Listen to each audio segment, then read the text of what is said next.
Hi, നമ്മുടെ ചാനലിൻ്റെ പുതിയ വീഡിയോയിലോട്ട് സ്വാഗതം. നിങ്ങളിപ്പോൾ ഒരു വെയിറ്റ് ലോസ്, ഫാറ്റ് ലോസ് അല്ലെങ്കിൽ ബോഡി ബിൽഡിങ്ങിനൊക്കെ ട്രൈ ചെയ്യുന്ന ഒരാളാണെന്നുണ്ടെങ്കിൽ നിങ്ങളുടെ ഡെയിലി മെനുവിൽ ഇൻക്ലൂഡ് ചെയ്യാൻ പറ്റിയ ഒരു ലോ ഫാറ്റ് ഹൈ പ്രോട്ടീൻ ചിക്കൻ്റെ റെസിപ്പിയാണ് നമ്മളിന്ന് ഷെയർ ചെയ്യാൻ പോകുന്നത്. നമ്മൾ സാധാരണ ഉണ്ടാക്കാറുള്ള റിച്ച് ആയിട്ടുള്ള ചിക്കൻ കറിയുടെ ടേസ്റ്റ് ഒന്നും ഇതിനെ പ്രതീക്ഷിക്കരുത് കേട്ടോ. ഇതിന് നമ്മൾ കൂടുതലും ഡയറ്റ് ഫ്രണ്ട്ലി ആയിട്ടാണ് ഉണ്ടാക്കുന്നത്, വളരെ കുറച്ച് എണ്ണ മാത്രം ചേർത്ത്. അപ്പോൾ അതിന് അതിൻ്റേതായ ഒരു ടേസ്റ്റേ കാണത്തുള്ളൂ. എന്നാൽ ഇതിനൊരു മിനിമം ഗ്യാരണ്ടി ഉണ്ട് കേട്ടോ, അത്ര ബോറൊന്നുമല്ല. ഇതിന് ഒരു സെർവിങ്ങിന് 249 കാലറീസ് ആണ് വരുന്നത്. ഇതിൻ്റെ ന്യൂട്രീഷൻ ഫാക്ട്സ് ആണ് ഇവിടെ കൊടുത്തിരിക്കുന്നത്.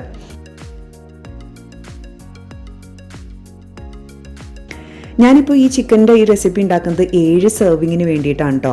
പക്ഷെ ഞാൻ പറയുന്ന ഇൻഗ്രീഡിയൻസിൻ്റെ മെഷർമെൻറ്റ് ജസ്റ്റ് ഒരു സെർവിങ്ങിനുള്ളതാണ്. അപ്പോൾ നിങ്ങൾ എത്ര സെർവിങ്ങിനാണോ ഉണ്ടാക്കുന്നത് അതിനനുസരിച്ച് ഇൻഗ്രീഡിയൻസിൻ്റെ മെഷർമെൻറ്റ്സ് മൾട്ടിപ്ലൈ ചെയ്ത് ശരിയാക്കാം. ഓക്കെ, ഒരു സെർവിങ്ങിന് നമുക്ക് 150 ഗ്രാം ചിക്കൻ ബ്രസ്റ്റ് ആണ് വേണ്ടത്.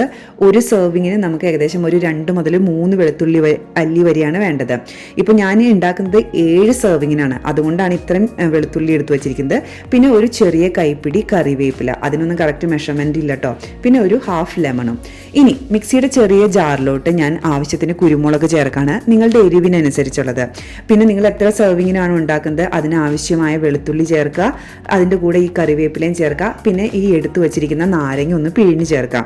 ഇനി ഇതിലോട്ട് ചേർക്കേണ്ടത് കുറച്ച് ഉപ്പാണ്. ഇനി ഉപ്പും കൂടെ ചേർത്ത് കൊടുത്തതിന് ശേഷം ഒന്ന് കറക്കിയെടുക്കാം. ഇതിന് ഭയങ്കര പേസ്റ്റായിട്ട് അരയ്ക്കൊന്നും വേണ്ട കേട്ടോ. ഇനി ഈ എടുത്തു വെച്ചിരിക്കുന്ന ഈ ചിക്കൻ ബ്രസ്റ്റിലോട്ട് നമ്മളിപ്പോൾ മിക്സിയിൽ അരച്ച ആ ഒരു പേസ്റ്റ് അങ്ങ് ചേർത്ത് കൊടുക്കുക.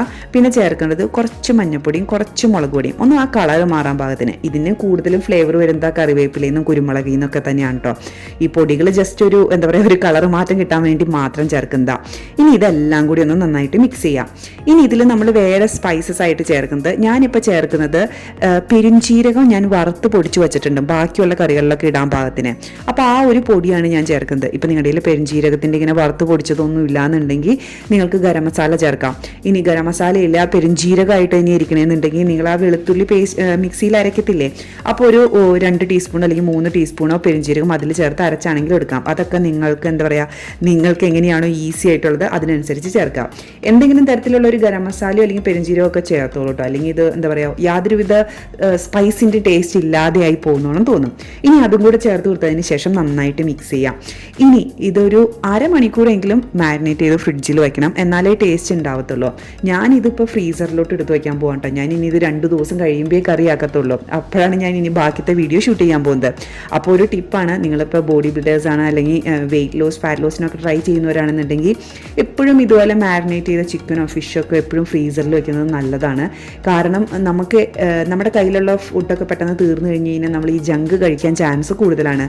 ഇങ്ങനെ ഫ്രീസറിൽ ഒരു ബാച്ച് എപ്പോഴും ഇരിക്കുന്നുണ്ടെങ്കിൽ നമ്മുടെ ഇപ്പോൾ തീർന്നു പോയാലും നമുക്ക് ആ ഫ്രീസറിൽ നിന്ന് എടുത്ത് വെച്ചെന്ന് അതിന് ഡീഫ്രോസ്റ്റ് ചെയ്തിട്ട് പെട്ടെന്നൊന്ന് കുക്ക് ചെയ്തെടുക്കേണ്ട ആവശ്യമല്ലോ. പ്രത്യേകിച്ച് മടിയൊന്നും തോന്നത്തില്ല, എല്ലാം റെഡിയാണ്, ഒന്ന് കുക്ക് ചെയ്യേണ്ട ആവശ്യം മാത്രമേ ഉള്ളൂ. അപ്പോൾ ആ ഒരു ടിപ്പിൻ്റെ കാര്യം മറക്കണ്ട. ഇനി മിനിമം അരമണിക്കൂറെങ്കിലും മാരിനേറ്റ് ചെയ്തതിന് ശേഷം നിങ്ങളൊരു പാൻ അടുപ്പത്ത് വയ്ക്കുക. പാൻ അടുപ്പത്ത് വെച്ചതിന് ശേഷം ലോ ഫ്ലെയിമിലാണ് നമ്മൾ കുക്ക് ചെയ്യാൻ പോകുന്നത്. നമ്മൾ ആ മാരിനേറ്റ് ചെയ്ത് വെച്ചിരിക്കുന്ന ആ ചിക്കൻ ഇതിലോട്ട് ചേർക്കുക, മൂടി വയ്ക്കുക. നേരത്തെ പറഞ്ഞത് തന്നെ ലോ ഫ്ലെയിമിൽ കുക്ക് ചെയ്യാം. കുറച്ച് നേരം കഴിയുമ്പോഴത്തേക്കും ഈ ചിക്കനിൽ നിന്ന് തന്നെ വെള്ളമൊക്കെ ഇറങ്ങി വരും. അപ്പോൾ നിങ്ങളിങ്ങനെ മൂടി വെച്ചിട്ട് പോയേക്കരുത്. ഒരു 10 മിനിറ്റോ അല്ലെങ്കിൽ ഒരു 5 മിനിറ്റോ കൂടുമ്പോൾ ഒന്ന് മൊത്തത്തിലൊന്ന് ഇളക്കി കൊടുക്കാം. അങ്ങനെ ഇളക്കി കൊടുത്ത് ഞാൻ ഏറ്റവും ലോ ഫ്ലെയിമിലാണ് കേട്ടോ വെച്ചത്. ഒരു 10-20 മിനിറ്റ് ഒക്കെ കഴിയുമ്പോഴത്തേക്കും നന്നായിട്ട് കുക്ക് ചെയ്ത് കിട്ടും. അപ്പോൾ ഇത് നന്നായിട്ട് കുക്ക് ചെയ്ത് ഇതിൽ നിന്ന് ഇറങ്ങിയ വെള്ളം വറ്റിയത് ആ ഒരു സമയം നോക്കി നമ്മൾ ഇതിലോട്ട് കുറച്ച് വെളിച്ചെണ്ണ ചേർക്കും. നമ്മൾ വെള്ളം വറ്റാൻ നിന്നില്ലെങ്കിൽ ഇത് വലിയ ടേസ്റ്റ് ഉണ്ടാവത്തില്ല. ഈ വെള്ളം വറ്റിയതിന്, ആ ചിക്കനിൽ നിന്ന് ഇറങ്ങിയ വെള്ളം വറ്റിയതിന് ശേഷം വെളിച്ചെണ്ണ ചേർത്താൽ മതി. ഇപ്പോൾ നിങ്ങൾക്ക് അതിനുള്ള ടൈം ഇല്ലാന്നുണ്ടെങ്കിൽ ഒരു 5 മിനിറ്റ് അങ്ങനെ ഹൈ ഫ്ലെയിമിൽ വെച്ച് ആ വെള്ളം പെട്ടെന്ന് വറ്റി കിട്ടും. ഇനി ഒരു സെർവിങ്ങിന് 5 ഗ്രാം വെളിച്ചെണ്ണ വെച്ചാണ് ചേർക്കുന്നത്. ഞാനിപ്പോൾ 7 സെർവിങ്ങിന് ഉണ്ടാക്കുന്ന കാരണം കൊണ്ട് 35 ഗ്രാം വെളിച്ചെണ്ണ ഇതിലോട്ട് ചേർക്കാം. അതായത് ഇപ്പോൾ ചിക്കൻ വെന്ത് കഴിഞ്ഞു, ഇതിലെ വെള്ളമൊക്കെ വറ്റി കഴിഞ്ഞു. ഇനി ഈ വെളിച്ചെണ്ണയും കൂടെ ചേർത്ത് കൊടുത്തതിന് ശേഷം ഇതൊന്ന് നന്നായിട്ട് മിക്സ് ചെയ്യുക. ഇനി നിങ്ങൾക്ക് ഭയങ്കര ഡ്രൈ ആയിട്ട് കിട്ടണമെന്നുണ്ടെങ്കിൽ ഒരു 5-10 മിനിറ്റും കൂടെ ഇത് സ്റ്റൗ ടോപ്പിൽ വെച്ച് ഒന്ന് വരട്ടിയെടുക്കണമെന്ന് എടുക്കുക. വേറെ വെളിച്ചെണ്ണയൊന്നും ചേർത്തേക്ക് എടുത്തിട്ടോ. അല്ല, നിങ്ങൾക്ക് ഈ ഒരു പരുവം മതി എന്നുണ്ടെങ്കിൽ ഇതിപ്പോഴേ ഫ്ലെയിം ഓഫ് ചെയ്യാം. നമ്മൾ ഈ ലാസ്റ്റ് വെളിച്ചെണ്ണ ചേർക്കാൻ കാരണം എന്താണെന്ന് വെച്ച് കഴിഞ്ഞാൽ നമ്മൾ തുടക്കത്തിൽ വെളിച്ചെണ്ണ ചേർത്ത് കഴിഞ്ഞാൽ നമ്മൾ വളരെ കുറച്ചല്ലേ ചേർക്കുന്നുള്ളൂ. കറി വെന്തൊക്കെ കഴിഞ്ഞ് വരുമ്പോഴത്തേക്ക് അതിൻ്റെയൊക്കെ ഫ്ലേവർ നഷ്ടമാവണമെന്ന് തോന്നാറുണ്ട്. ഇത് ലാസ്റ്റാണ് ഈ വെളിച്ചെണ്ണ ചേർക്കണമെന്നുണ്ടെങ്കിൽ നല്ല വെളിച്ചെണ്ണയുടെയൊക്കെ ടേസ്റ്റ് ആയതുകൊണ്ട് ഇതിനൊരു പ്രത്യേക ടേസ്റ്റ് ഉണ്ട്.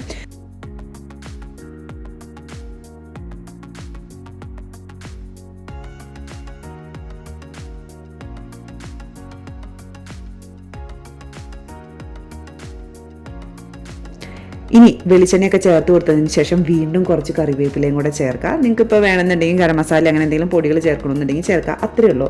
ഇത് നല്ല ഈസി ആയിട്ടുള്ള റെസിപ്പിയാണ് കേട്ടോ. ഇപ്പോൾ ബാച്ചിലേഴ്സൊക്കെ ബോഡി ബിൽഡിങ്ങിനൊക്കെ ട്രൈ ചെയ്യുന്നവരാണെന്നുണ്ടെങ്കിൽ ഇതിൽ ഈസി ആയിട്ട് ഒരു ചിക്കൻ റെസിപ്പി ഇല്ല. അപ്പോൾ നിങ്ങളിത് ട്രൈ ചെയ്ത് നോക്കിയിട്ട് നിങ്ങളുടെ കമൻസും ഫീഡ്ബാക്കും ഷെയർ ചെയ്യാൻ മറക്കരുത്. Thank you for watching me. By.